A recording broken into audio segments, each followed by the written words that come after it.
Hey, Beat Baseball World! Welcome back to another edition of the Beepball Blues Show with NealDawg and Bam Bam. For those listening on the podcast, we got the sweet tones of our man Renacy and Genius Funk singing about a glorious day. And I thought that we'd be making a big announcement about a glorious day, Seth Dog, but you tricked me. You tricked me. Got you. We were going to announce that on the show. I thought, okay, go ahead. This is the show. Wake up.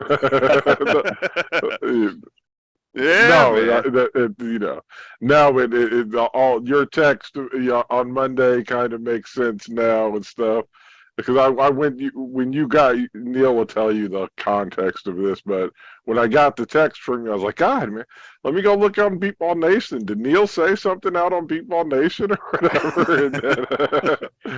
But no, I realized it would have been the hot story of this day. I got you.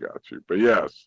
Big announcement. Well, I was gonna make you sit on the announcement until we did the show. I'm like, I'll let you let nothing go before that. That would have been insulting, but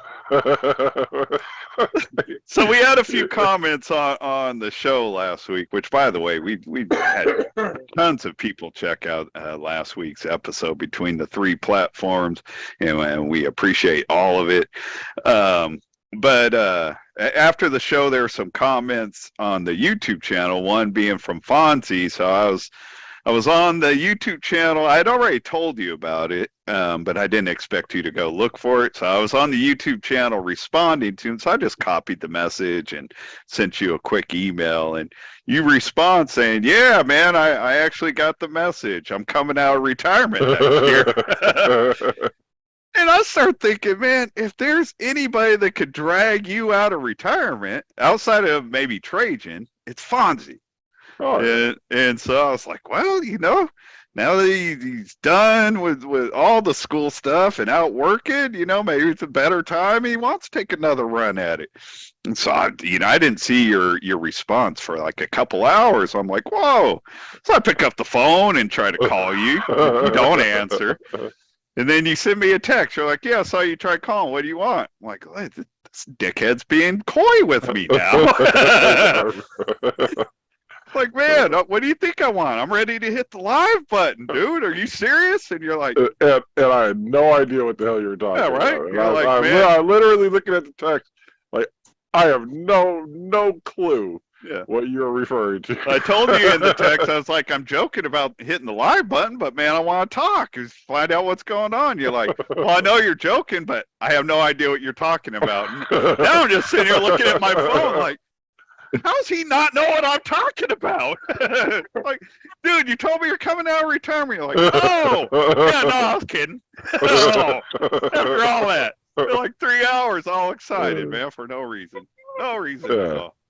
Yes, no retirement. And if I was talking about 2024 in my mind. Yeah, no, I knew you went. I know you said next year. And NealDawg, if I make any commitment about 2024, it'll be like in June of 2024 at the earliest. You know that is subject to change, especially in May of 2020 or June of 2023. Man, come on now. That's part of what sold it.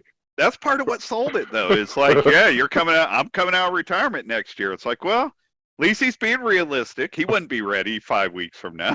So I'm glad you're not going to go embarrass yourself. But I also was all excited, too, because I knew that meant the kids would be going. Now, I've never been to a World Series with Delaney and Landry. I haven't been to one with Trajan since he was. What are you? Is your return to the World Series going to be an annual thing now, NealDawg? I'm not making that kind of a commitment, but I do. I mean, I don't want to just go this year. Like, I mean, I'm not saying I'll be there the next 5 years, but I absolutely already plan to go next year. Right. So I was all excited. It's like, oh man, I get to spend the World Series with the kids for the first time. Yes. No. Maybe maybe 2 years. Who knows? I'm never coming out of retirement. What am I talking about, man? Yeah, let's not waste any more time on this. But listening to Fonzie and his pitching cadence did make me feel like I could go stand in and hit that dude immediately. I find it hard not to like listen in on the games and just get that feeling like, I'd go chase a ball or two still, I think. Anyway, speaking of Fonzie being the one that could be one of the few that would be able to drag you out of retirement, let's bring in our guest, Mr. Marc Morris of the Gateway Archers, formerly of the Bayou City Heat, like for a weekend. Welcome in, Marc. What's up, Welcome Mark? back. How's it going, guys? Hey, but hold on, man. We aren't going to be able to. I mean, this is a big day, right? You turned 60 today, right, NealDawg? Yeah, you are, Dick. Double nickel. Oh, 55. Jesus, 55. Yeah. Basically 60. Jesus. Yeah, right. Well, happy birthday, man. I knew it was your birthday, so I thought when you said, "Hey, man, I got some ideas for today's show," I was like, "Oh, we're gonna have a big birthday bash for Neal." When you didn't tell me about anything about coming up on the show, I was thinking, well, maybe he's gonna have Eric and Mike on. It'll be like the old days. We're having a little birthday bash for you, but I can't even remember the last time I had any kind of birthday, anything. Dude, I spent the day like working in my front yard. Since you enjoy laughing at me, you'll get a good one. You'll get a good giggle out of this one. So my lawnmower's been broken for a while, and you know, a lot of people know I had COVID for like 3 weeks, so I wasn't doing anything about my lawnmower. So now my front yard is out of control. Well, it was. It had gotten out of control, but all I had to knock it down is like these electric shears. So I literally spent a few hours like bent over or down on my knees, like just going around cutting my front grass with electric shears. Hard work, NealDawg. That's hard work. Man. I actually couldn't even finish it. My back got worn out after a while. I got to go out tomorrow morning and knock out the rest. I don't have that much left, but I still have a little more to do.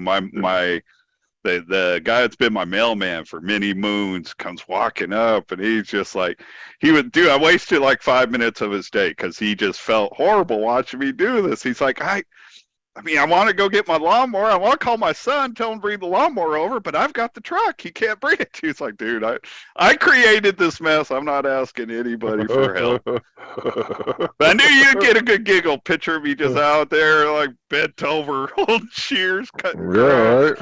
Right. That's old school, NealDawg. I remember doing that stuff when I was like 12 with little battery-powered electric shears, man. You know.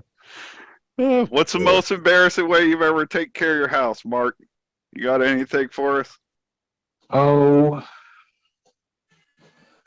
honestly, the best thing that I can give you is, I mean, we went out and bought before we moved into this house that we just bought last year. We went out and bought a new mower, and I was all excited because it was a electric mower, so it's like battery powered.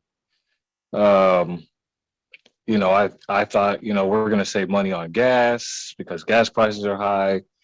And, you know, we get this thing home, get it out of the box, you know, fire it up. And we get like, I don't know, 10 strips of the front yard done and the battery dies. And, you know, so then we put in the next battery. We get another 10 strips done. You know, we're not even halfway done with the front yard. I mean, it ended up taking us, I think, I don't even know. Maybe like we ended up recharging those batteries like 10 times, just trying to get the front and the backyard mowed. It was ridiculous, and you know, a little embarrassing, you know, because you got neighbors outside who are watching. Like, why do they keep going back inside their house every 10 minutes? Damn liberals and their battery powered lawnmowers. Go get some gas, man. Get some gas. Do you have a gas powered mower now? Nope. Now we just pay somebody. Fair enough. The American way. I was going to make a similar suggestion. But happy birthday, NealDawg. Yeah, everybody clap for NealDawg. Thank you very much. You mentioned Eric. I think Eric was the first one. When I woke up this morning, Eric was the first one who had reached out, texting. He's actually, now that we're on via podcast, our boy Eric's been following along with us now. He gave us good compliments for our episode last week. Mark, man, let's dive into you. I mean, we'll talk about the archers and next weekend with the big Mindside tournament and all that. But you like many players do. You went and played with another team in the Bolingbrook tournament. You played with the Bayou City Heat, and the team didn't do as good as I'm sure they hoped. But man, you personally had a hell of a tournament. You ended up with offensive MVP, hitting off Seth's boy Fonzie, and you also made it on the defensive side. What do you have? Like I think third most putouts. Fourth, I believe. Fourth, either way, man. You made the all-tournament team on both sides. Talk about playing in that tournament with Fonzie and how you like that, and with the Heat. Man, that was a blast. And special shout out to the Heat for letting me come out and play with them. I know that they came into the tournament a little bit shorthanded, but I appreciate everybody welcoming me onto the bench, and the effort that Fonzie put in to hit my bat and hitting it consistently. I mean, it was really a blast. I think that one of my favorite parts about it was just the overall energy of the team. I mean, even when people started falling with injuries, sorry. The everybody that was there from the Heat, I mean, they were still giving it their all. I mean, we literally left everything on those fields, for sure. I mean, even by the end of the weekend, I was, tightening it up. I got still bruises that are healing from that weekend. So it was a blast though. No, the Heat is a fun team to play with. That was my impression when I first started playing with those guys. Like, man, I'm home. I mean, you obviously were just there for the weekend, but they're a fun team. So for sure, I feel it. And Fonzie is a beast, man. The first time I ever hit off Fonzie, he hit my bat the first 6 times in a row. First 6 swings, boom, boom, boom, boom. Like, you are the greatest, Fonzie. I love you. So big honestly, that's exactly how I felt. Like, I've told pretty much anybody who will listen to me, we took like 6 warm-up cuts before game 1. And, I think maybe on that 5th or 6th, we made clean contact. I mean, it was flush with the barrel. And I mean, at that point I was just like, all right, we're good. And I mean, you saw what I did for the weekend. So yeah, you went 17 for 19 after that. That's crazy. After that little practice with them, that's not easy. It says a lot about both of you, really. Like you adjusted to his timing quickly and the way you needed to, and he found you. You're the two. You went 17 for 19 on those 2. Were they strikeouts or were you put out? No, so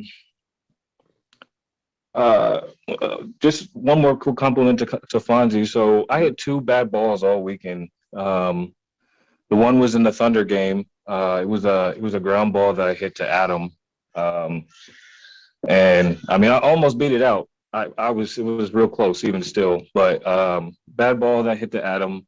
Honestly, I kind of blame myself for that hit just because I don't know. I think I was starting to feel myself a little bit by that point, and I think I maybe overswung and swung over the top of the ball. But it's always Fonzie's fault. We give him the credit, we give him the blame. Seth would call that. Seth would say you were showing teeth. That's what he always threw at me. Like when you said you were feeling yourself a little bit, whenever I was feeling myself a little bit, he's like, see what the problem was? You start showing teeth. You're smiling too much. Right, exactly. Overconfidence. So then the second one was actually a strikeout on Sunday. And that one was I'm gonna chalk that up as a fluke. There was a massive hole in the right-handed batter's box, and so we were kind of trying to play around it and pitch around it. Now, like I think my toe, one of my feet were actually like almost pretty much touching the plate.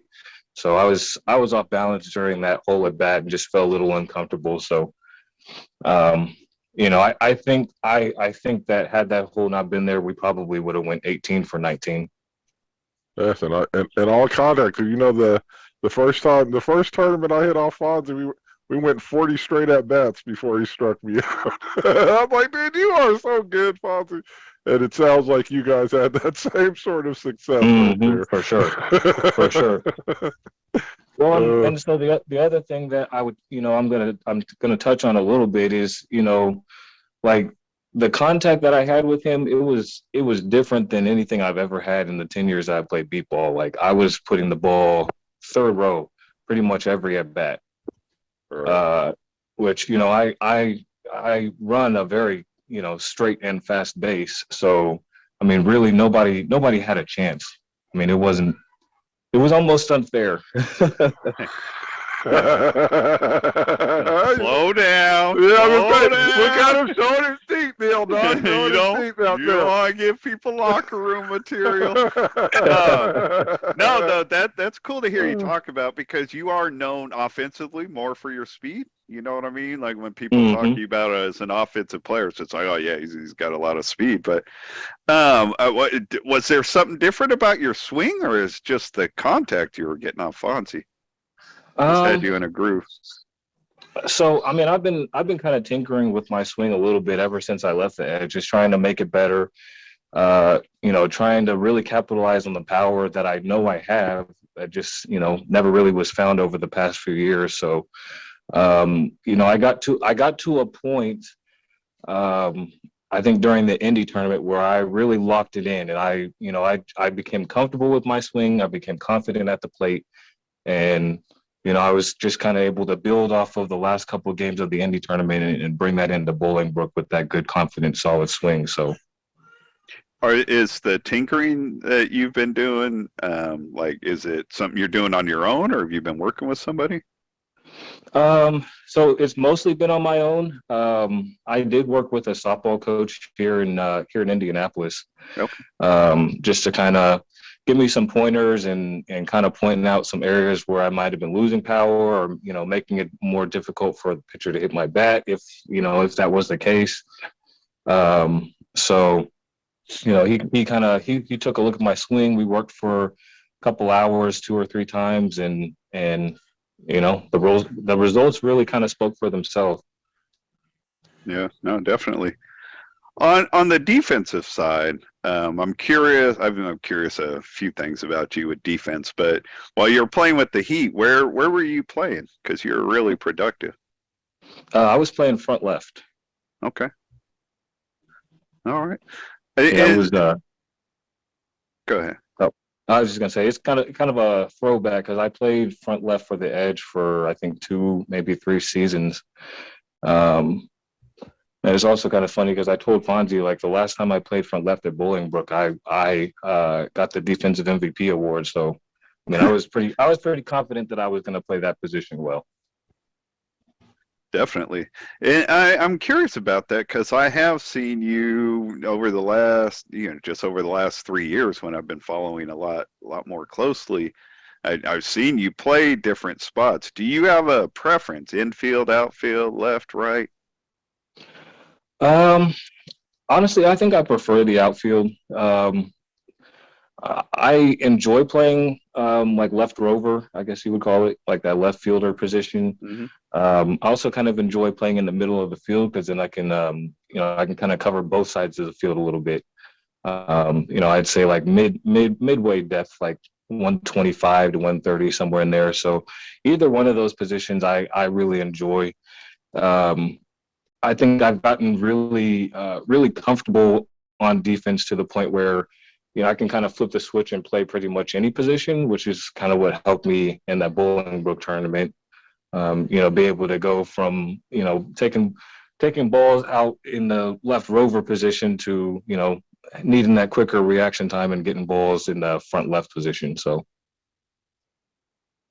yeah, I like when you were talking about liking to play, the outfield, but even like that center area of the outfield, that's the one position I was never comfortable at. And I know, like Seth, like originally in our Dogs defense, that was where you played, and later Danny moved there, and eventually Mike Finn moved there. I don't know where your comfort level was, Seth, but I never felt comfortable in that spot. And to be clear, in the Dogs defense, it wasn't straightaway center. It was just off the center field line, shaded into left field. Do you remember even playing out there, Seth?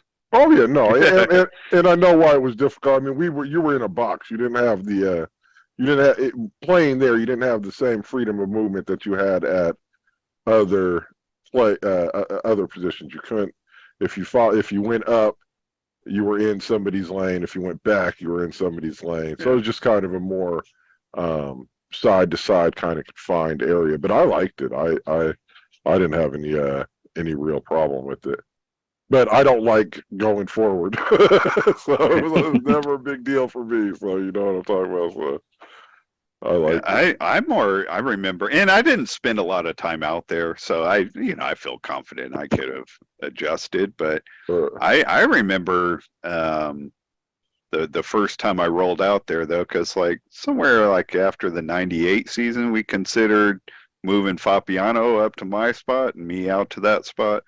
But man, I like my first attempts at it. I just had a hard time tracking the ball from that spot. I don't. Oh, NealDawg, not everybody can field balls that haven't stopped in front of them. So, not everybody can do that stuff, NealDawg. Yeah, excellent. A special type of a baseball player, man. Sorry. No, you're not. Just fun. You're not. You're right. I'm not. If we so, all Mark, could just man, field ball, this stops. We definitely need to dive into your Archers team and talk about the Mindside tournament coming up next week.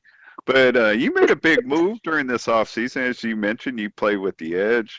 I believe you were with the Edge from the beginning. Weren't you with them there when they originally started? The Edge team? That's correct. That's what I thought. You were part of that. And you ended up making the jump to Gateway during the off season, which I think was a big gain for the Archers. I mean, I've mentioned that many times on the show. Can you share with us a little bit, like what drew you to the Archers? What got you to make the jump at this time? Yeah, definitely. So I'll go into it a little bit, without trying not to throw anybody under the bus. The season, so we won the championship last year and everything, but the season for me personally didn't go, as ideally as I would have hoped. I was able to contribute defensively, but my playing time offensively was limited, and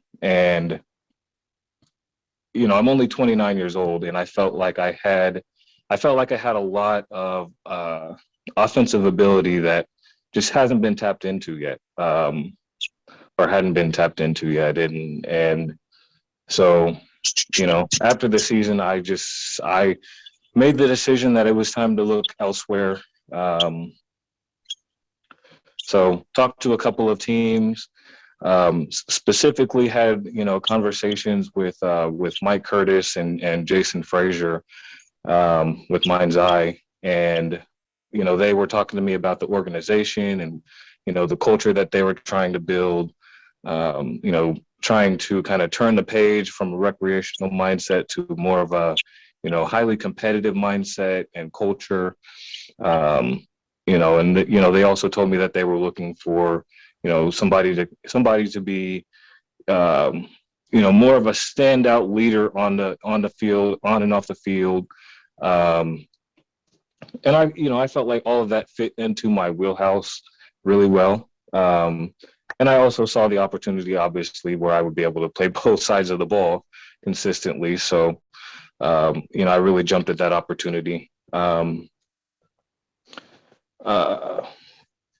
I wanted to, one of my focuses, going over to the Archers was to, I guess, kind of rewrite the narrative of my career a little bit. Because like you said, I've been known as a speed guy, but not necessarily known as, a power hitter. I'm not a weak guy. at one point was also training for Paralympic track and field. So, I have spent and do spend a lot of time working out and, lifting weights and things like that. So it's not like I'm weak, just had to be in the right situation to, to get that connection with the pitcher that I needed, and also to have, my teammates and coaches and pitcher believe in me. So, all of that, all of those things, my needs and Mind's Eye's needs, Archer's needs align. So, that coupled with the fact that they're only 3.5 to 4 hours away was honestly a perfect fit. Do you get to go practice with them? Since you were saying how often do you go down there? I'm a big believer in practice. Oh, absolutely. So that was one of the biggest things that I was a little bit worried about in playing with a team from out of town. How often am I going to be able to be at practice? But to my recollection, I think I made it to all but maybe one of their outdoor or indoor practices. So I was 2 per month. And then for the outdoor, so at first I was going twice a month of late, just because of tournament season and everything, and we've been doing other traveling for tournaments and whatnot. I think I've only gone once a month since like April or May, but when I do go to St. Louis, usually I'm staying for up to about a week. So I'm getting multiple practices in with them while I'm there. Oh, and how's how's the hitting been down there? Or you know what I'm saying? You made the jump kind of in an offensive framework. We saw that it worked great against Fonzie. Fonzie. How's it translating to your home pitchers? Yeah, so it's coming along. Got off to a little bit of a slow start in the Indy tournament, as did a lot of my teammates. Yeah.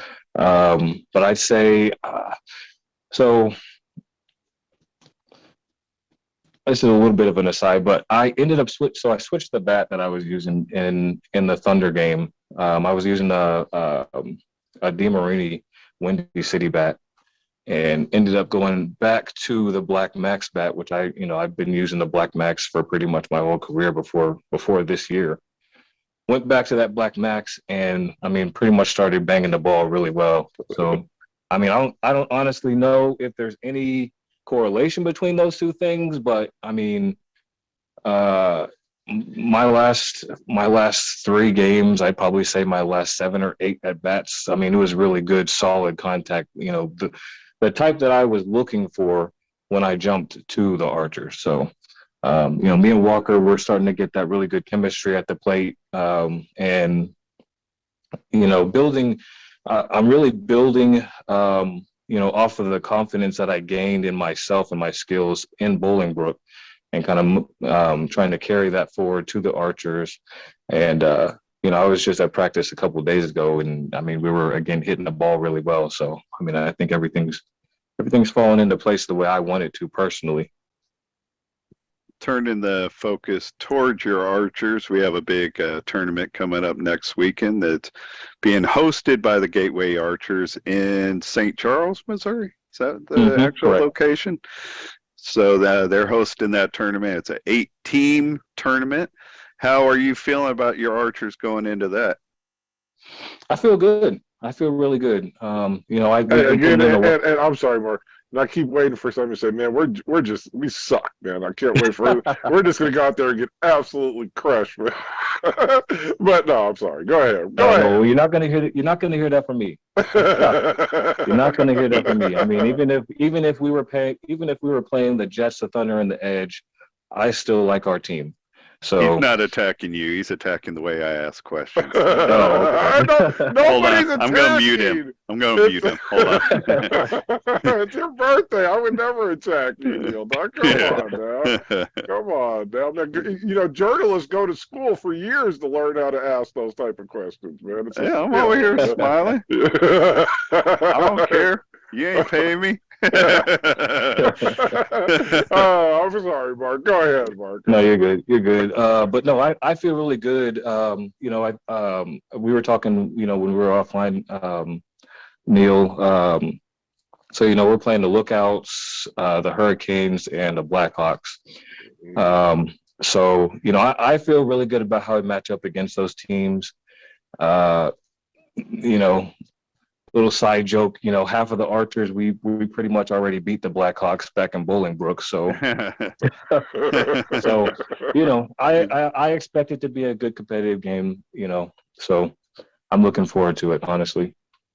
Yeah, to run down the two brackets, it's kind of cool, Seth.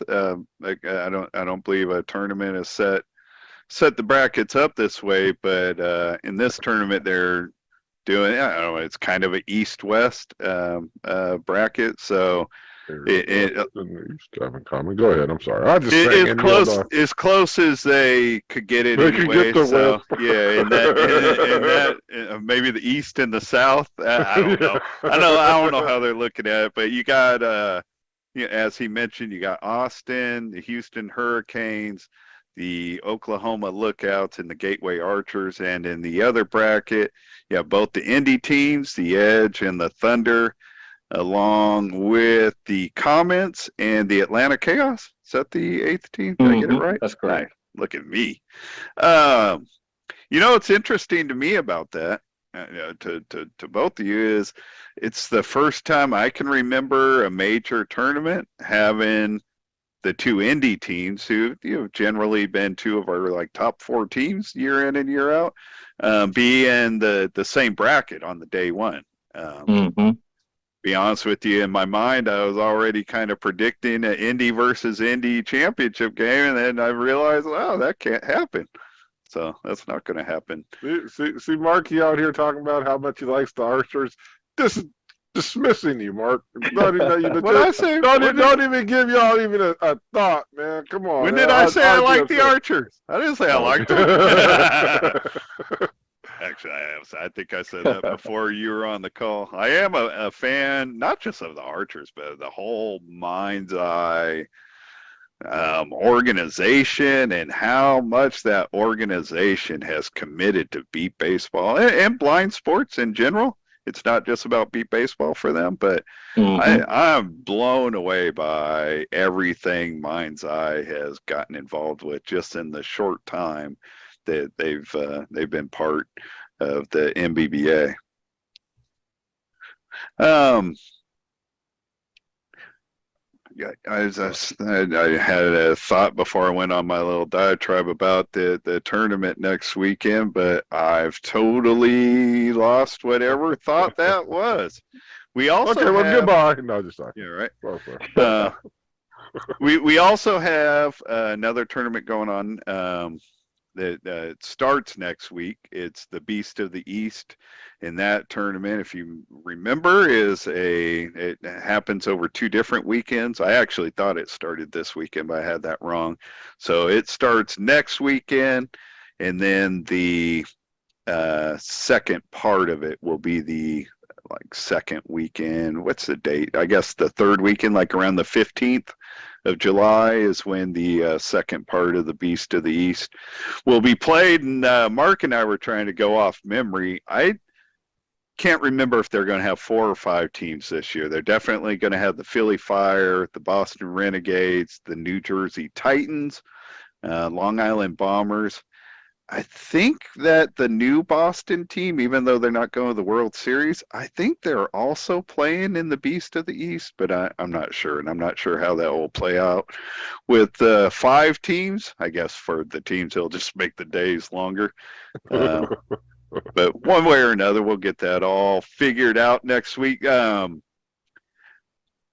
most interesting matchup in that tournament to me, I fully expect the Philly Fire to win the Beast of the East. I just think that they're a really good product, and they're playing well. We only saw them for the one tournament, but I thought they looked strong, especially since they were missing a few players out there in Indy for the Bonanza.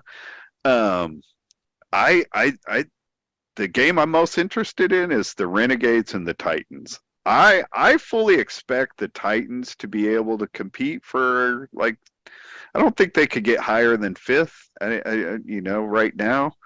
But I expect them to compete for fifth. And I think next weekend, even though it's just the first leg of that tournament, I expect all of us to kind of have a better answer of how good the Titans could be this year. But I don't know, Mark, if you've followed like the roster they've got together this year, I think they have a chance at being really strong this year.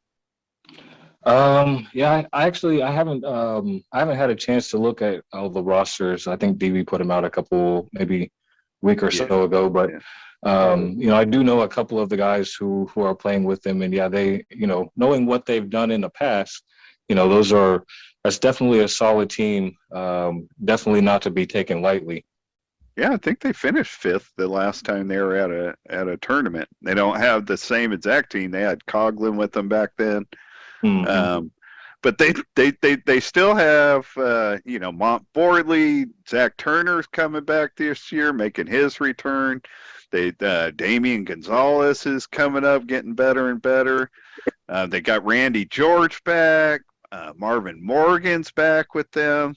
Mm-hmm. Going to give them some punch offensively, and that's already looking like a pretty good offense overall. And with Randy George coming back, that helps them defensively. So, and the rookie, I should have looked up his name, Joel.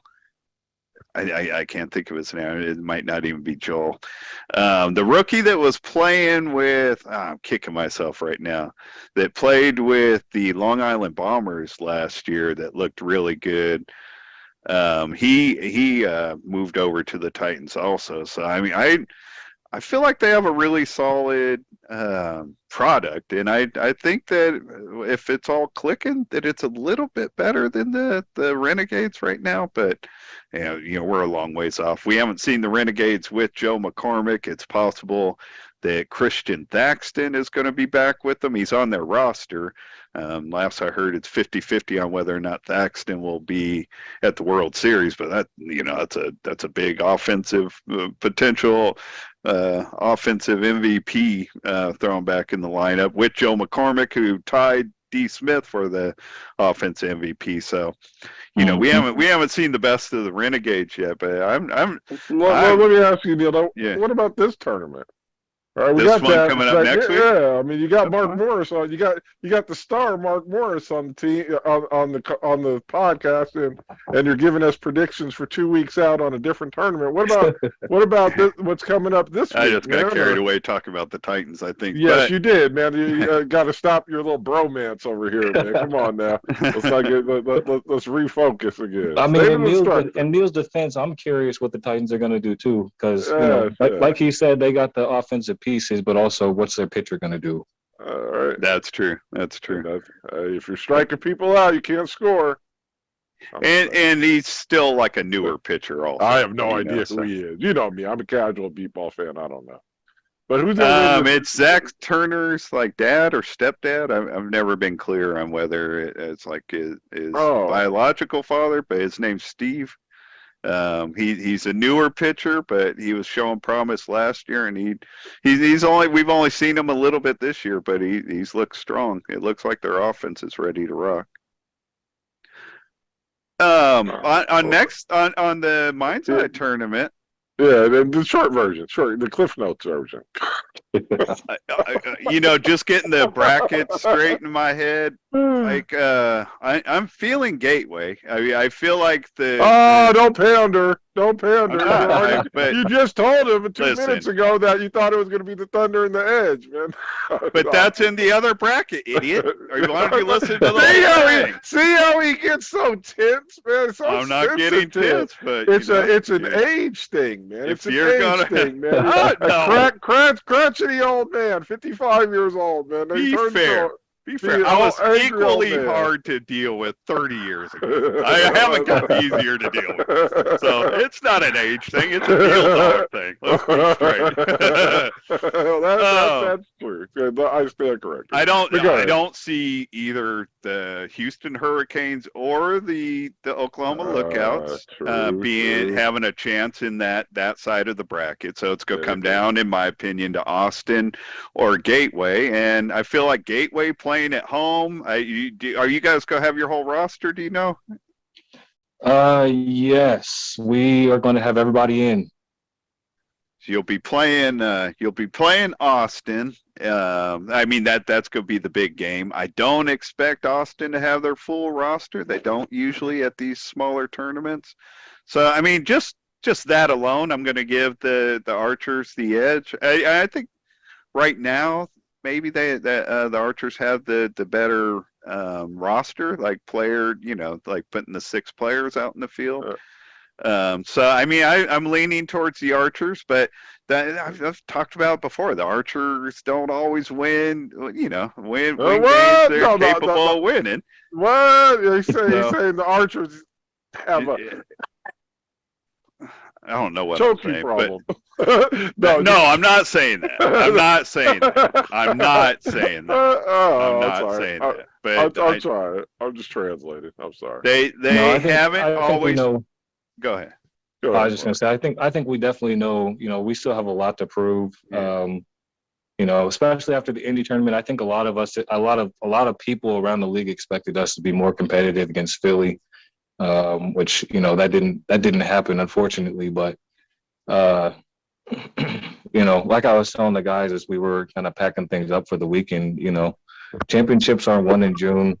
If you peak in June, I mean, can only go downhill from there. So, we left ourselves room to grow. And I think that we're going to be peaking at the right time. Yeah, and on the other note, when we're just talking about this particular game, Austin is a team that's finished third the last 2 years. So they're a team with experience that has been there and has been doing that for the most part. So it's hard for me to pick over them, even though apparently I've been doing it all summer. But I do think that Gateway will represent that side of the bracket. On the other side, I guess I was going to save this for Richie's show because he expects me to go on and pick upsets. But this isn't even an upset in my opinion. I don't want an upset, Neil. I just want to know who you think. I expect the Edge to bounce back, and I think they'll beat the Thunder next week. And I don't know who's going to be there for the Edge. I don't know who's going to be there for the Thunder. Whoever gets to the title game, I think, from that side will win the title.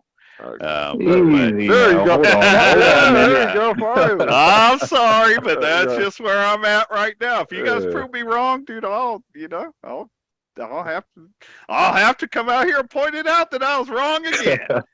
So, because we'll be doing the recaps next week, and we'll be recapping everything that goes on next weekend. But I mean, I think our top 4 teams right now, in my opinion, are San Antonio, the Thunder, the Edge, and the Fire.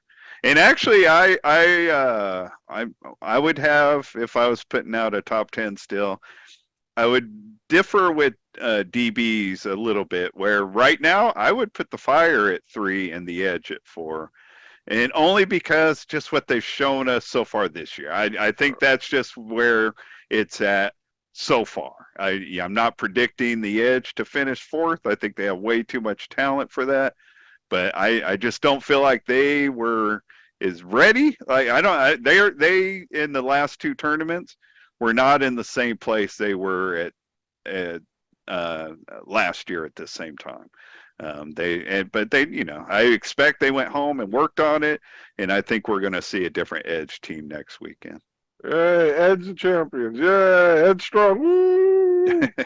But I do think this year, more than any year of recent memory, the championship's up for grabs. When the Thunder were winning their championships, it was hard to see anybody knock them off. And they really only had one challenger at times, like the Jets.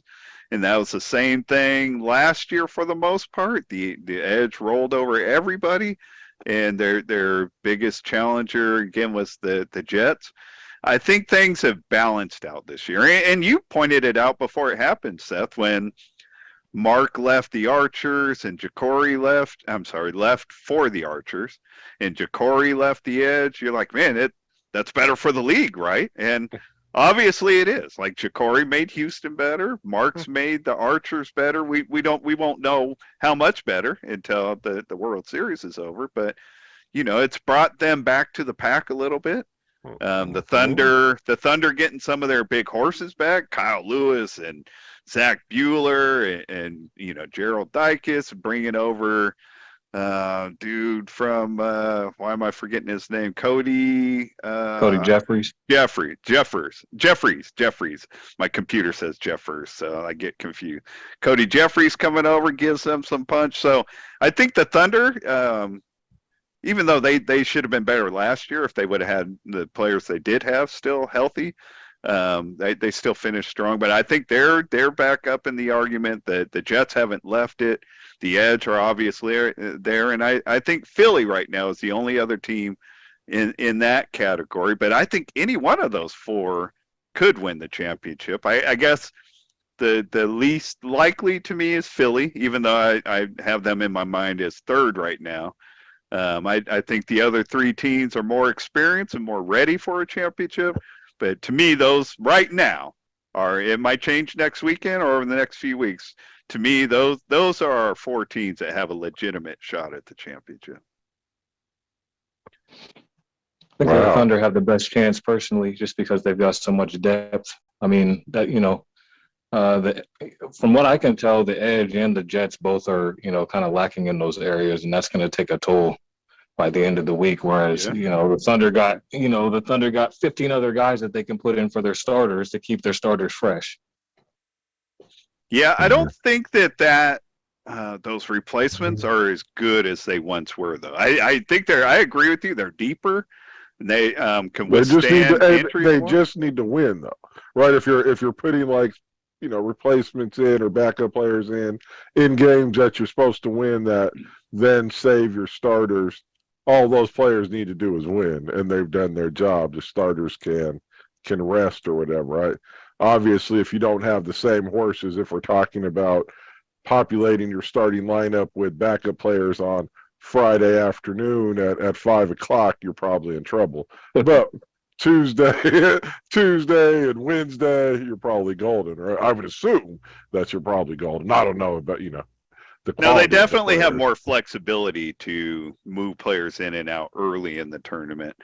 But like when they were winning championships, in my opinion, Mark, they had like 9 all-star or near all-star level players with the 2 Rodriguez brothers, the 2 White brothers, Kyle Lewis, Adam Rodenbeck, Zach Buehler, Miguel Tello, and I think I've even managed to forget one of them.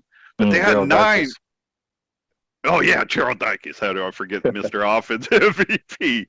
So that's like 9 players that could, you know what I mean? Anytime they went to their bench back then, they were still bringing in other all-star level players, which was the same thing you guys dealt with last year on the Edge. You were one of like 8 players I considered all-star level players. And even once you got past those 8, you still had Sherlock Washington and Dobbs, Jason Dobbs, you know what I mean? You got Michael Jackson, I think, is starting to look really good the more I get to see him play. So I felt like the Edge had that same kind of thing as the Thunder.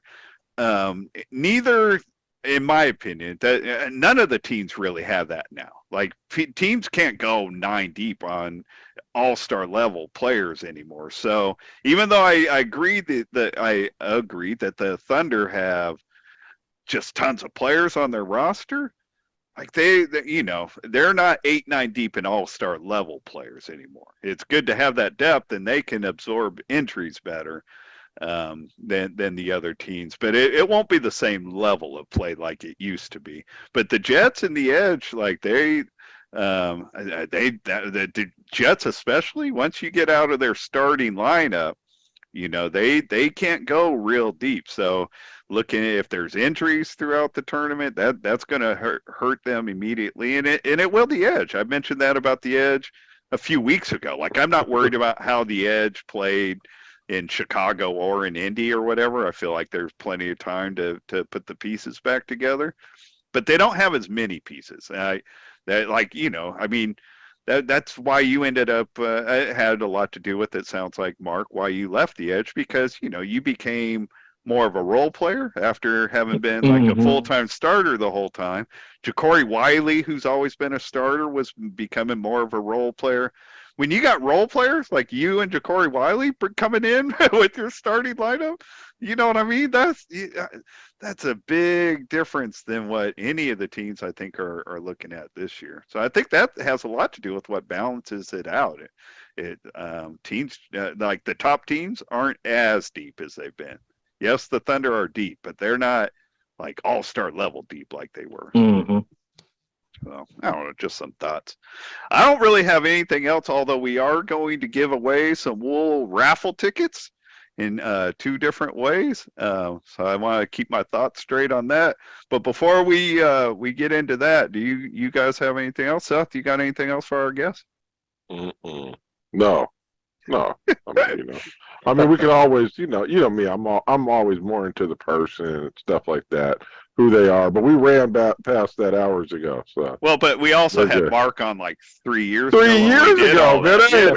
We could have done it again. You're right. Had him on like 3 years ago, man. Like I don't remember that. So I can, some, but so it's all good, man. It's all good. But next time we have him on, we'll find out who he is. A little bit. Yeah, who he is. I just found out he was 29 years old, man. So. Mark, how many kids do you have? Because I know we're doing it later because you needed to wait for your kids to go Betty by. How many kids you got? I have 3. I got a 4-year-old, got a 3-year-old, and I got a 7-month-old. Get him out of the way. Pop him out. Gotta go. Get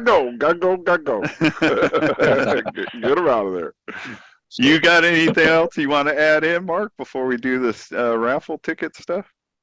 I don't think so. I appreciate you guys having me on. Heck yeah. Like you said, it has been a while, but I enjoy talking to you guys, and I think you guys run a great show. I enjoy listening to it. So I know just from you reaching out to me privately a lot about it, and you have like mentioned stuff publicly too that you follow along with us. I've always appreciated it very much. For anybody that does that. So the women of our league, they hold their raffle every year at the Beep Baseball World Series. They are doing that again this year. They're giving away a JBL like Flip 6. I have a JBL Bluetooth speaker. and it's a Flip, but I got it like 10 years ago. So I got like the Flip 1 or 2 maybe. But they're giving away a Flip 6. It's supposed to be JBL makes really good sounding stuff anyways.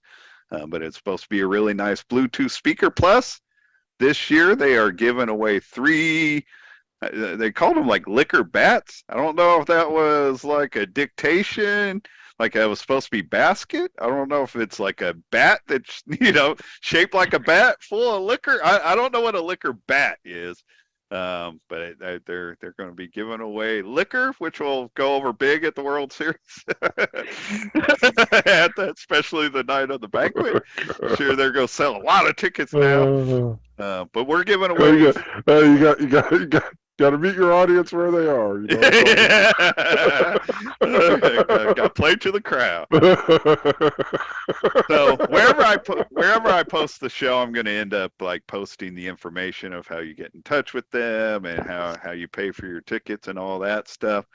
But for us, we're giving away 5 tickets. We're going to give away 2 on the podcast and 3 to our live on Facebook crowd. Seth and I have each been thoroughly appreciative over how many people have been checking out these live recordings. The last time I checked was like 3 days ago.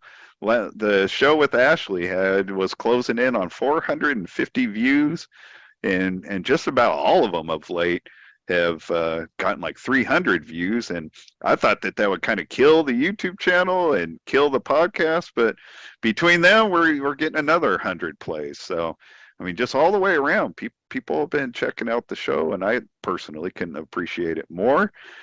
So I know I hate cutting out the YouTube people with these tickets, but the YouTube people have always gotten the tickets in the past. So I want to give away 2 to the podcast. So I always play some music at the beginning of the podcast. I play some music at the end. Going to be playing our boy Rennie Wren with his group Genius Funk singing Glorious Day.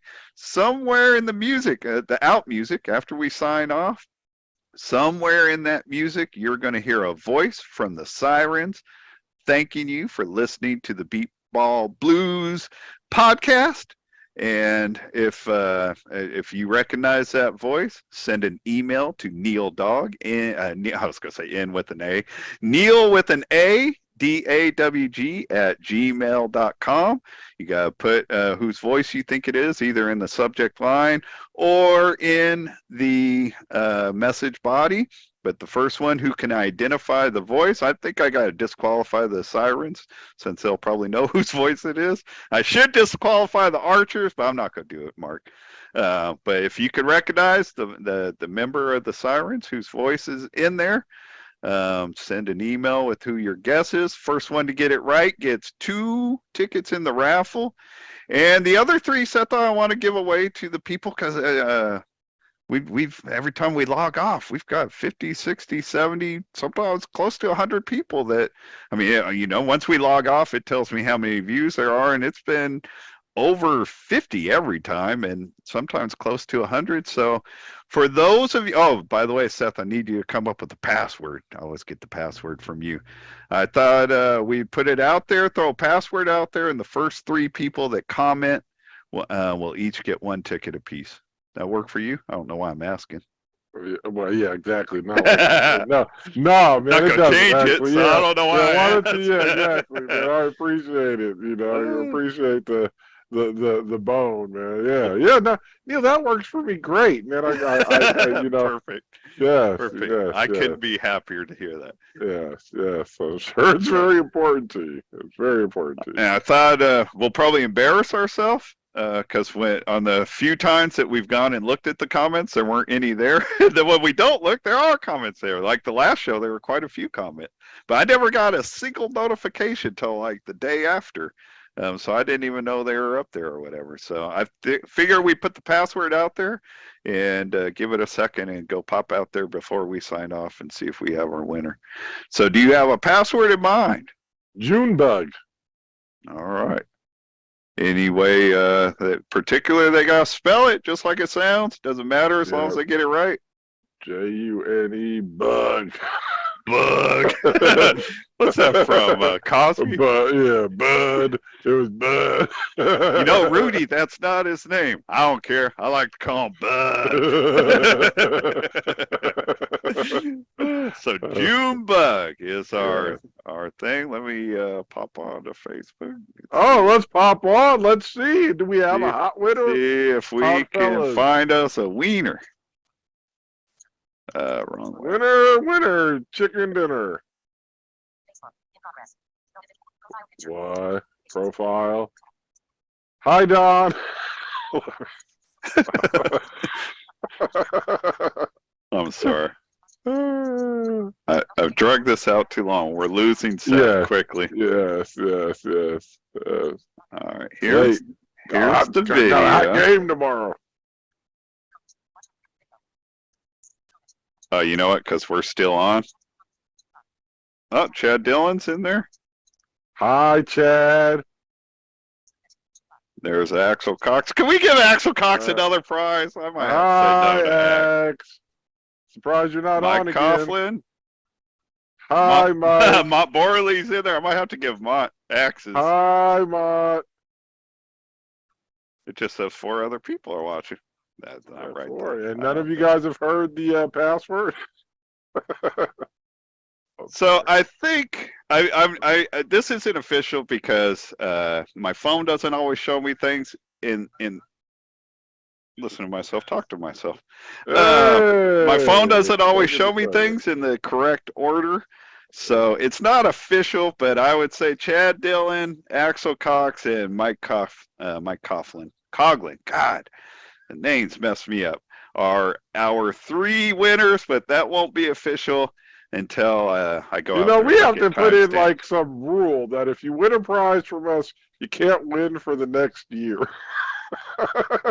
Well, the problem is, like, we'd be doing that with Axel, and he won like 3 years ago. It took me until Was it like, really 3 years ago? or 2 years ago. It Jeez, I thought took was me just until like in 6 months December. ago to finally give him his prize. So I hear you. I hear you. I hear you. I hear you. I hear you. I'm just saying. I'm just saying. Be fair. trying to get to the Be part where we democratic. can Let do that. everybody win. right, Everybody, we want everybody to win. We're all winners. Hey, We're yeah, all winners. This blind sports, we're all winners. Yeah, we're Just all getting out of the winners. house, we became There winners. are no exactly right. As soon as you go outside, NealDawg, you have beaten life, man. You've beaten blindness back. All right, that is it for us for now. I appreciate anybody and everybody that checked us out. Man, Mark, thanks again. Appreciate it. I know I hit you late. I've been kind of up and down this week on what we were going to do, and it really threw me when I found out that there's no Beast of the East to recap like I thought we were going to do. So I appreciate you jumping in. It's my pleasure, man. Anytime. Sorry, Neal. I'm sorry Neal insulted you by not picking your team next week. Man. Very rude of him. Very rude. Just a little extra fuel for the fire. It's cool though. Yes, right. Exactly. Fuck the Archer. Bulletin board Put that chip material. on my shoulder. Hey, See what happens. I love when Chad Dillon has a reason to reach out. Whenever I disappoint him, I'm going to hear from him. I started to say because we jumped in last week because I thought we had tournaments coming up like for 3 of the next 5 weekends. Yeah, right. We could have sat this off, right? I was going to say we could have sat out last weekend, but I'm glad we didn't. I really enjoyed our show with Ashley. It was really well received. I thought that was one of our best shows in quite a while. Overall. Yes, it was great. It was in a good group. So. It was great. Thank you. Thank you. Thank you. All right, we'll be back next week with recaps of the Mindside tournament and the first leg of the Beast of the East. Everybody be well until then.